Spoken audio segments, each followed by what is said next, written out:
Alrighty, welcome back everybody to the 19th week of our Tech Bytes Python session. In case you are joining us from our intro programming course, welcome back to the 11th week for our Python session. We are making our way towards the 5-month mark. We have come a long way, and I see that we have a bunch of new faces. So just before we get started, guys, a quick recap of what this course is and what has entailed for the past 5 months. Essentially, guys, we are talking about something called computer science. And over these past 5 months, we've been talking about the programming language of Java.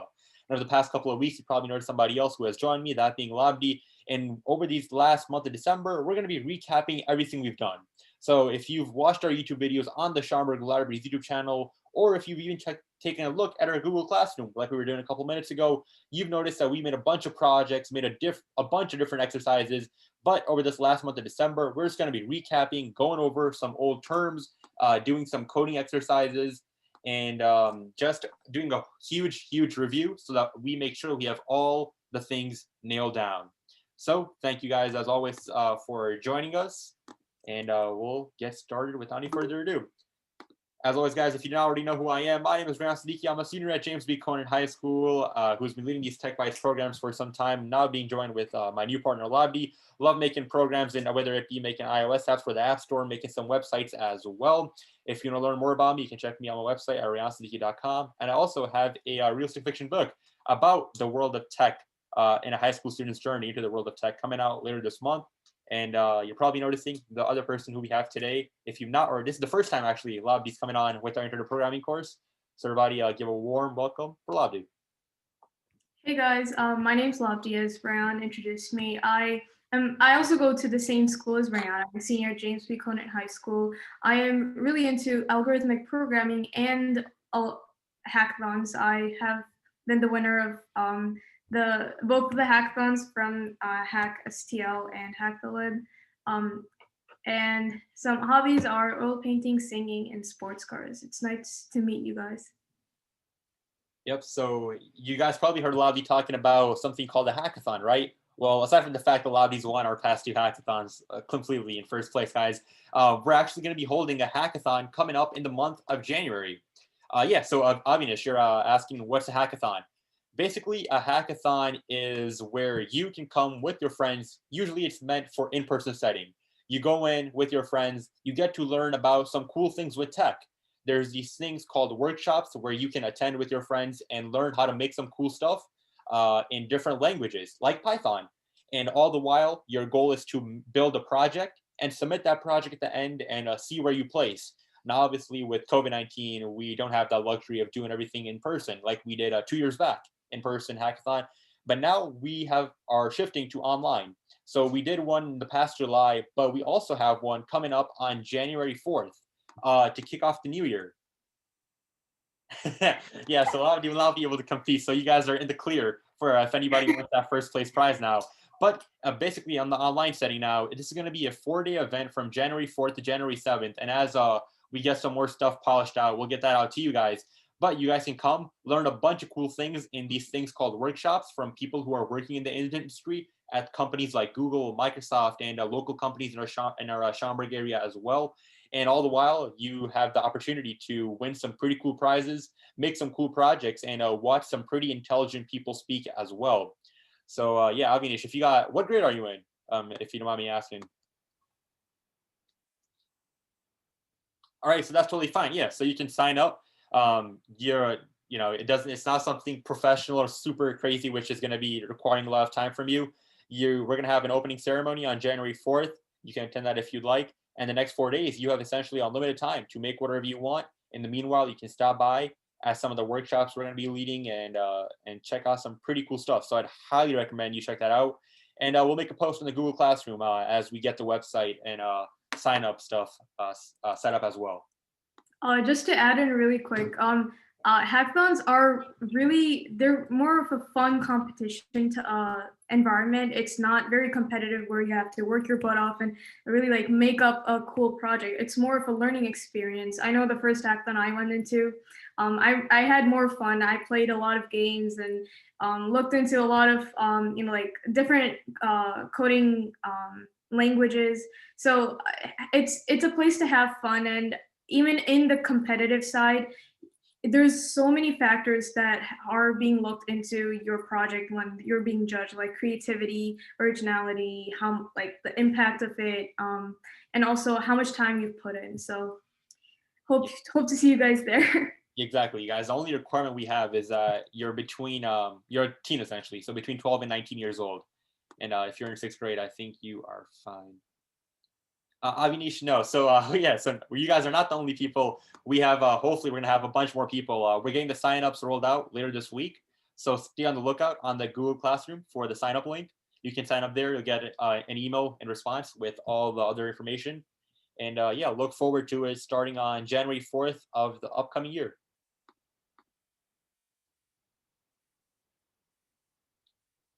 Yeah, so we're the only people right now in this meeting. Yeah, if that's what you mean. Yeah, okay. All right. Well, so let's move on towards our agenda for today, guys. We can start off with getting to know what we are going to be covering that day. And today, before we get started, a quick reminder that we have shifted our schedule. Obviously, we are starting today at 4:30, like all of you guys have joined us. If you guys do know of any other people who were not able to join us today because of the time, make sure to let them know that we have shifted. Instead of 3:30, we are now starting at 4:30. And not only for our Intro to Programming course, but also for our Hack Club next Monday as well, and our web development course every Wednesday, and Teen Trivia. So everything is at 4:30 to basically put it. All right, so now let's make our way towards our agenda.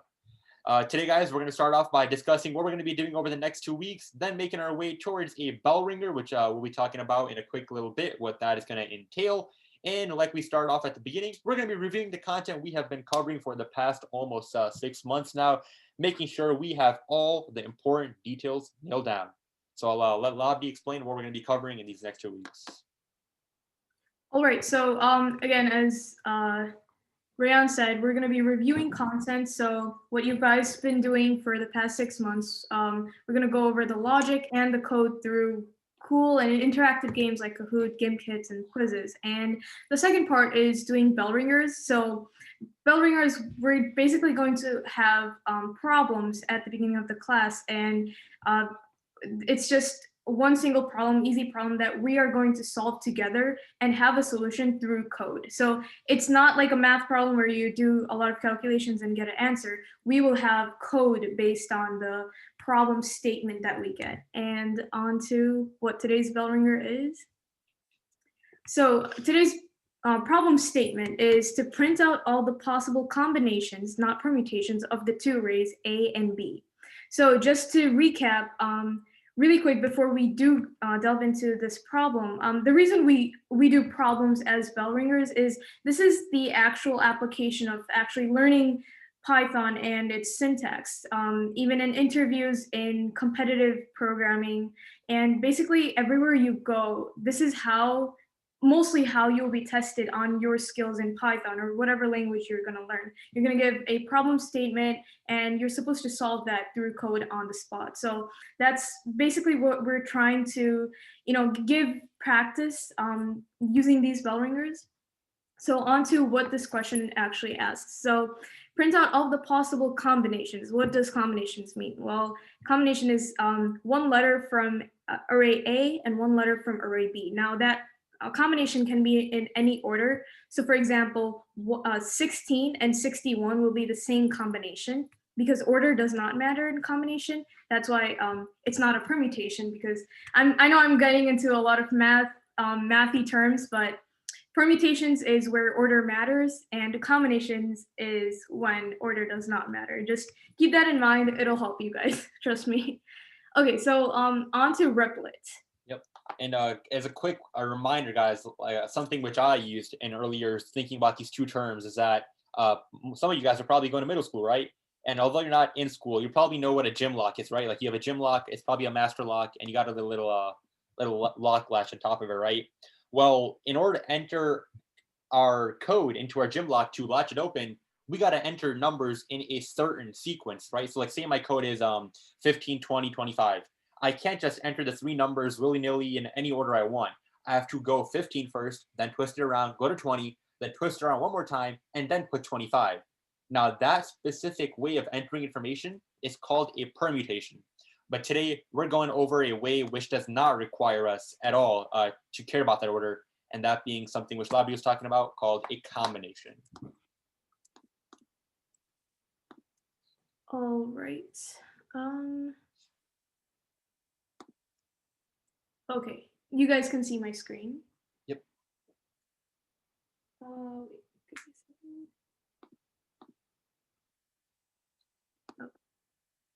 that's better. Yeah. Perfect. Okay. So I'm just going to copy our problem statement so that we have it in here. So print out all of the possible combinations of the two arrays. Well, the two arrays are A is equal to, we had 1, 2, 3, 4, and 5. And then the second, am I doing something? Oh, there we go. So yeah, the error that I was getting is because of the tab. Python is tab sensitive, so do make sure about that. And then our array B is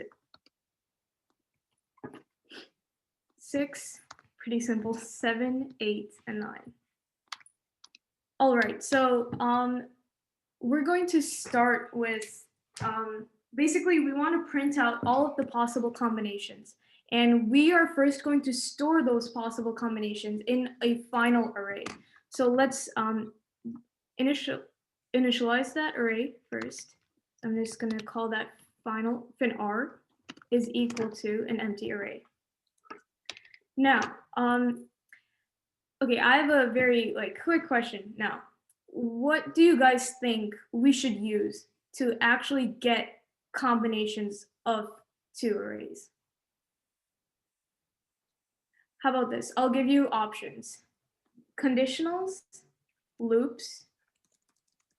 How about, I'll just keep 2. Conditionals or loops. You can put it in the chat. So how about we do a 1, 2, 3 chat? It's something we like to do at school. So at the count, everybody write down either they think conditional, aka an if-else statement, or do you think something like a loop or like a for or while loop to iterate and go over the array? So write down your answers in the chat, and then at 3 we'll say 1, 2, 3 chat and enter your answers. 10 more seconds. All right, so 1, 2, 3 chat, go.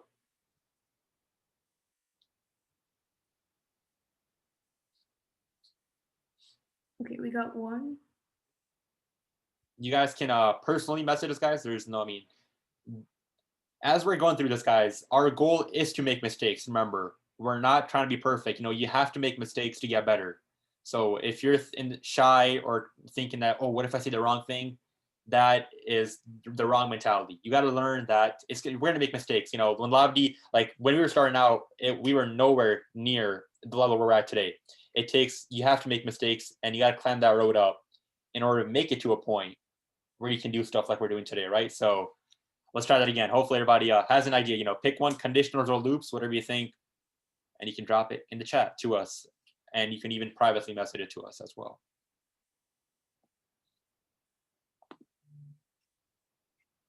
Okay, let's wait 10 more seconds.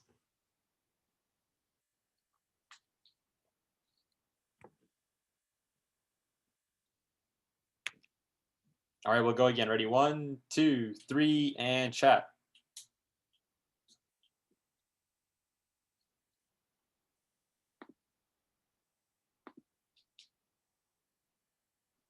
All right, so Avinash, why do you think it's a conditional? Do you have an idea?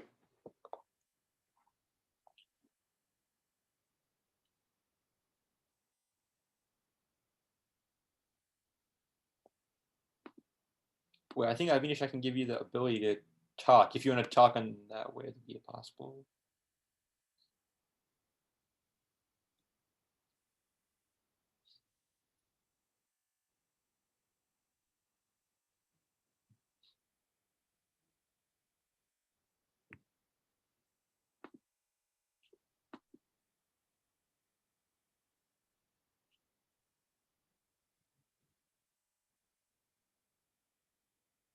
If you'd like, Avinash, you can talk as well.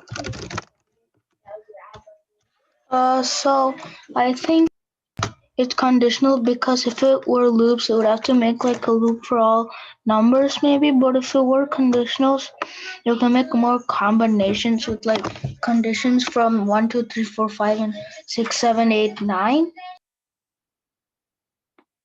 Okay, so yeah, I think Laudy'd agree. You have the right idea. You're looking for that. How can we make those combinations, right? And you're thinking that if we use an if statement, we can sort of have an if statement which says looking for those combinations. But Laudy, do you want to explain why we would rather use like a loop maybe in this case?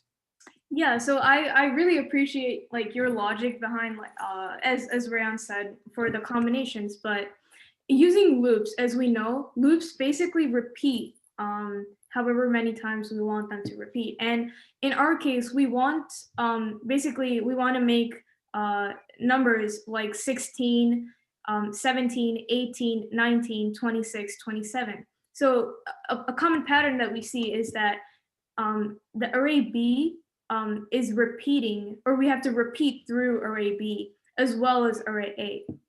So instead of conditionals, what we'll use is a loop. And here's how. So today I'm just going to use a while loop, but while loops and for loops can be used interchangeably usually.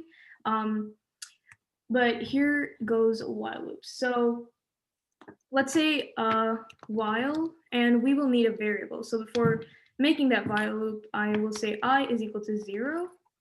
And so while we'll say I is less than a number. Let's keep it 5 for now. We want to do something. So if we want to iterate through this array, iterate is a keyword in here. So if we want to iterate through A, we will need to iterate through the length of A. So how many times? That's 5 times. So I did put 5 over here, but that's just hard coding it. So instead of that, I want to iterate the number of times that is the length of A. So what I'll do is len A, and that's the same as 5. So now this, whatever I put over here, will iterate 5 times. So for each number in A, we want to iterate again through B so that we get 16, 17, 18, 19. So that same logic applies again, but this time to B. So I'm going to make another variable, j is equal to 0. And I'm going to say while j is less than, instead of the length of A, I'm going to say the length of B. And now what I want to do is whatever, okay, so now this part repeats 5 times, and whatever prints over here repeats how many times? That's 5 times, this is the length of 4. So this will repeat 20 times. Now, if I do run this, it's gonna repeat basically 20 times, and that's a lot. Actually, it will repeat forever, and here's why. Because I never increase I and j. This is very runtime coding, but so every time, since I am using a while loop, I need to increase I every time I do go through the while loop. So after doing whatever operation I want to, I will increase I by 1. And we want to do the same with j, but instead of in this while loop outside, it's the inner while loop we want to increase j in. So there we go. And one last thing, every time we do iterate through this loop and we get to a new loop in the outer loop, we want to set j equal to 0. So this should work.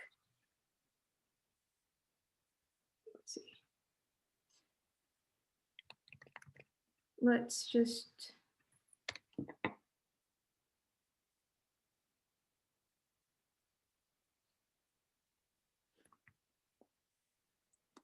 I believe it's the forever loop that really hurt it.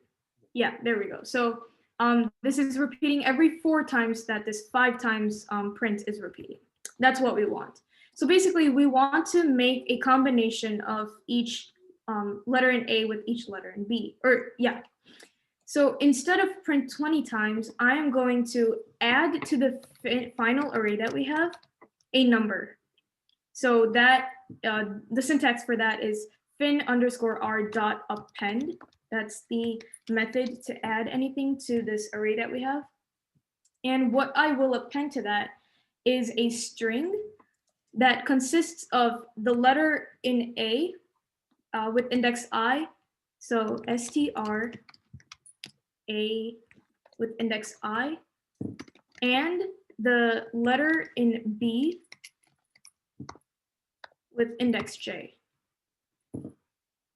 And instead of printing anything, since we know that works, we're just going to print fin_r at the end.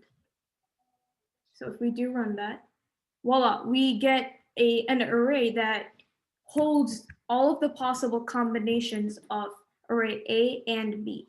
And we accomplished that task using nested while loops. So nested while loops, just to go through again, is a while loop inside a while loop.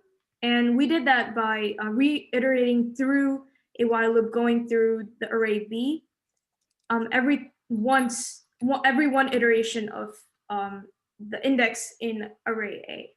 And that's how you solve this problem to print out all the possible combinations of the two arrays A and B. Any questions? I know this was a lot of, did you get the link to the code? Me?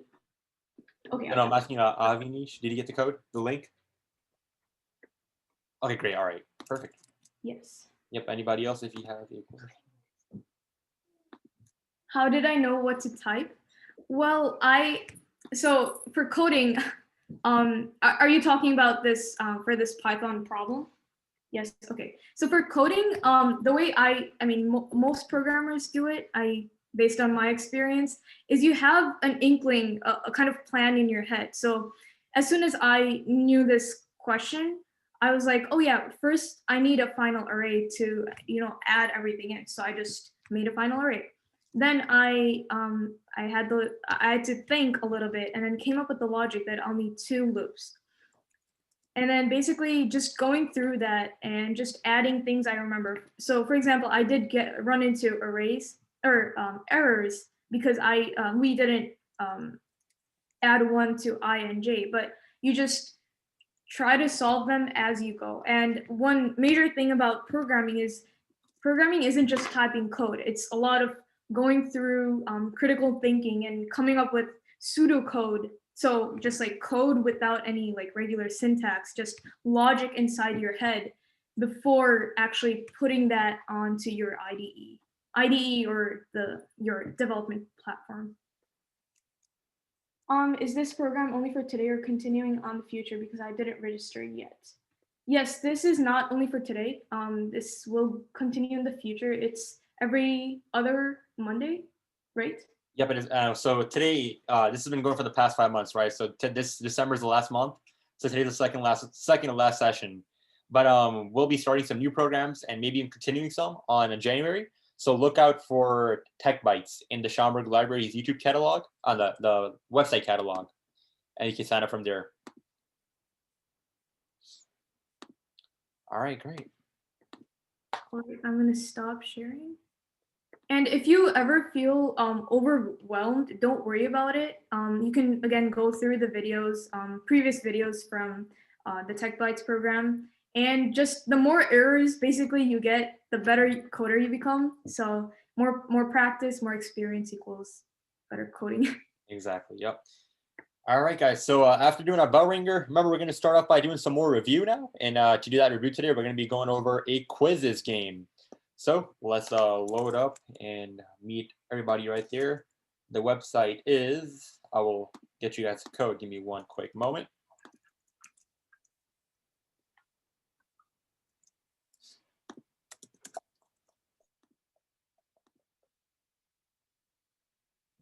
All right, here is the code. And the website is joinmyquiz.com. I will drop that in the chat as well. We'll get started shortly.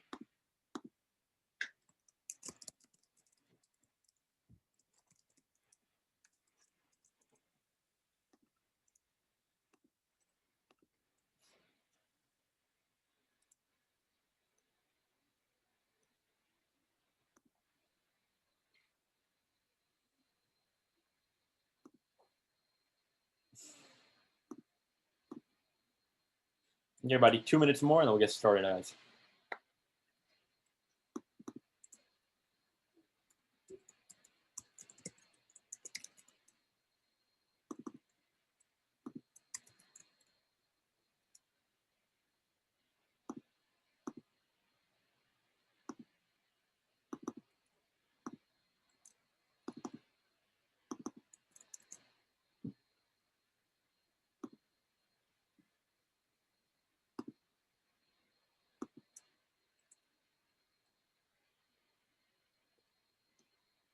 All right, guys. So you might have been here when we did our first quizzes last week on Wednesday, but the basic gist is it's like Kahoot.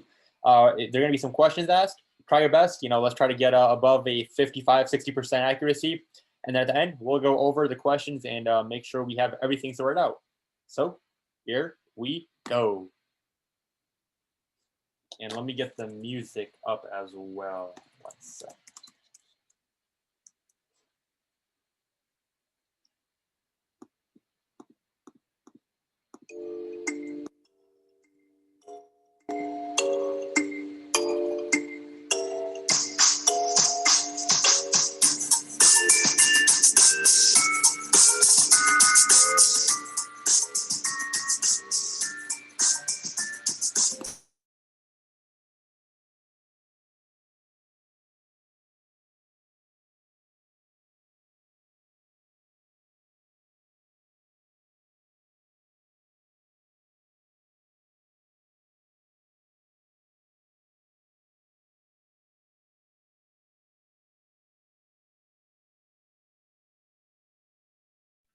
Wow, that's a very tight tie where there are 4 streaks for both Augustus and Manish.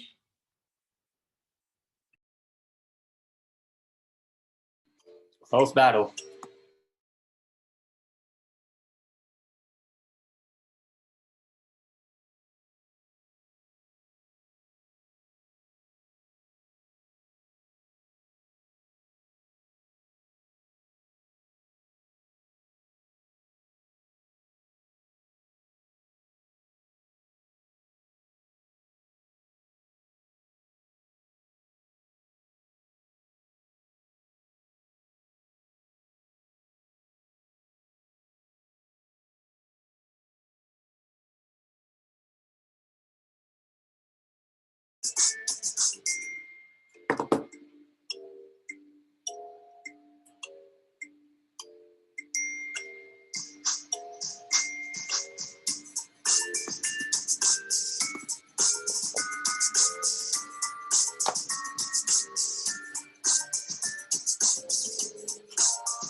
All right, doing pretty good. 68%. Love seeing it. Let's keep it going.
All right.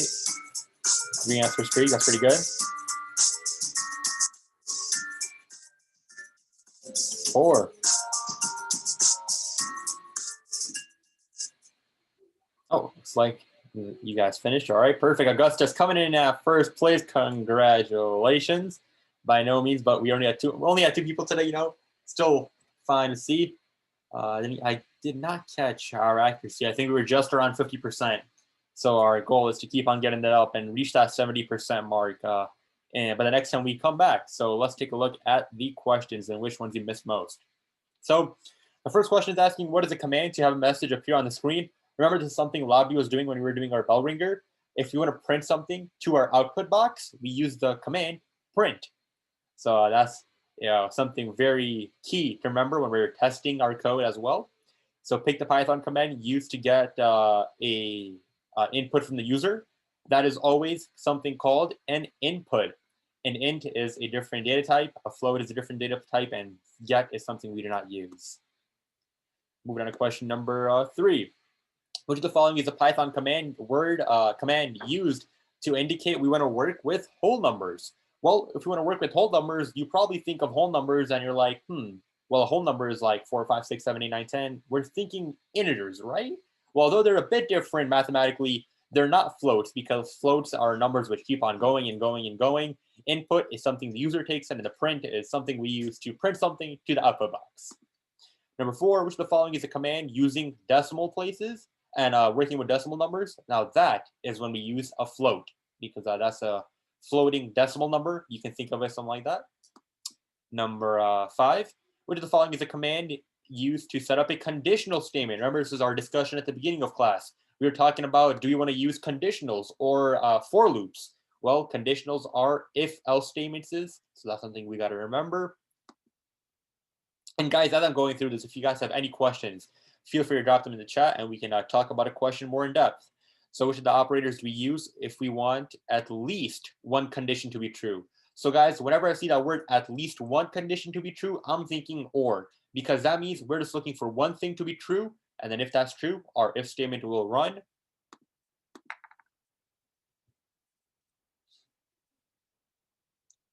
There's one more person, Avinish.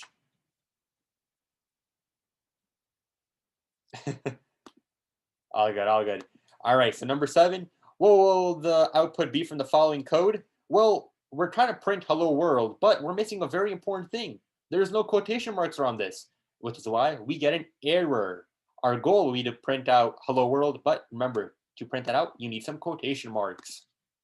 Number 8, which of the following is used to give a variable a value in Python? That's something we did at the beginning of class. You give it an equal symbol. So the variable name, equal symbol, and then whatever the value is, which is holding. Number 9, to repeat something a fixed number of times, we can use a for loop. And we can also use a while loop in a certain setting. So this should have been probably a multiple correct answer type question. But indentation, remember, indentation is just something which we do in Python to format our code. Number 10, the character that must be used at the end of a line for an if statement, that is always the colon, the 2 dots up and down. Number 11, evaluate the statement. So since I'm looking at this as an or statement, that tells me if either one of these sides are true, I got the go ahead. I got the green light and can keep going, which means it's true. So is 5 greater than 4? That is true. I'm not looking at the second part. I completely ignore it, and we know the answer is true.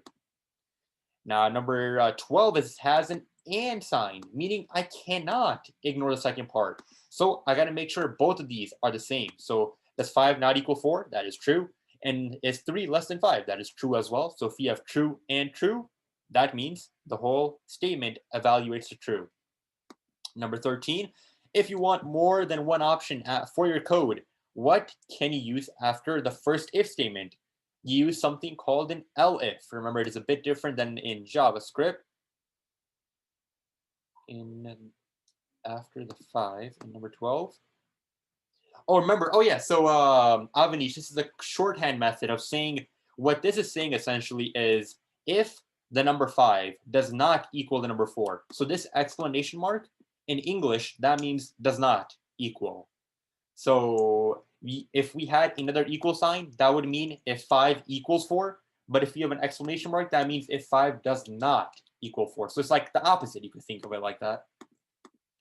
Number 14, code repeated or looped a certain number of times. That is called iterating. Remember Laudia was talking about that, how we can iterate over an array looking at certain items. That is called iteration. Number 15, code executed based on a condition being met. That is always that idea of selection. If a code meets certain parameters, if it's like a Boolean is true, if a certain statement is true, then we execute that code. That is called selection. Remember, that is if-else statement. Whenever you hear condition, you're thinking about selection, if-else statements. Number 16, what language have you been working on for the past 5 months? Come on, guys, it's Python. We haven't even touched Java. C++ is something completely different along with Swift. Python is what we have been working on. But if you are new, that is totally fine. Glad you guys are here. Number 17, which of the following prints the number 23 in this array? So when we're thinking about this array, to print out number 23, we have to locate this number. And in order to do that, we have to think about which index is that number at. So this is something which we have not really talked about that much, but something we did cover in one of our projects early on. So in order to do that, we have to use this command, print the list at the second position, because the first position is the 0th index. That is the number 44. The 52nd position, the number 52 is at the first index, and the number 23 is at the second index. So in order to locate the number 23, we have to print out the second index, and the way we do that is print out the second item, second index in our list. And looks like I forgot a parentheses at the end for all these print statements. Number 18, which of the following do we use to loop over an array? Remember, for loop, iterating over an array. When I'm thinking iterating or the word loop, I'm immediately thinking loops, iterating, all that. It's like a whole combination of words. Oh yeah, great question, Avi. So let me give a quick example. So say we have an array, I'll call it A. It equals the number, we'll say it equals, has some words in it. How about that? It has the word hello, it has the word bye, and it has the word library, right? So there's three things, 3 items in this array, right? However, in an array basically is a way for us to hold multiple same variables in one spot.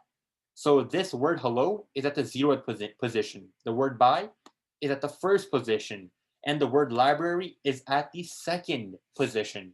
So say I want to print out the word bye, I could write a line of code which is saying print the first position of the list A.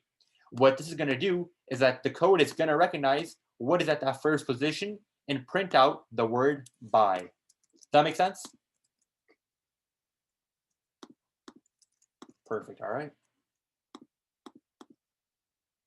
Yeah, exactly. So it's like an order, starting at the 0th position. So like in English, right? This is obviously the word hello is the first item, like the first thing in our array, but it's located at the 0th index.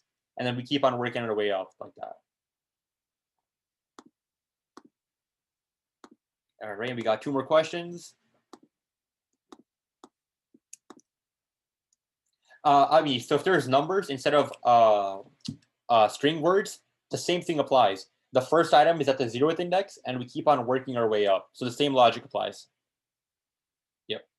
All right, so is the following code going to run? Looks like everybody got it right. We cannot just have a string and multiply it by 100 and expect something magical to occur. So that is 100% correct. Number 20, the final question. Which of the following is an acceptable way of adding a value to a variable? So there are multiple right answers here. So you can either have a variable and manually say that variable, we're adding 15 more. There's a shorthand. We can do plus equals. That's like saying, hey, add 10 to the variable x. And this line of code does not work because we're not actually holding the value anywhere. And this line of code does not work as well. So these 2 were the multiple right answers you could have selected. So if you guys have any questions, please let us know. We can go over if any specific ones. But other than that, we'll be doing more of these quizzes and bell ringers as our last week of this Python curriculum rolls around in the next 2 weeks. But as always, guys,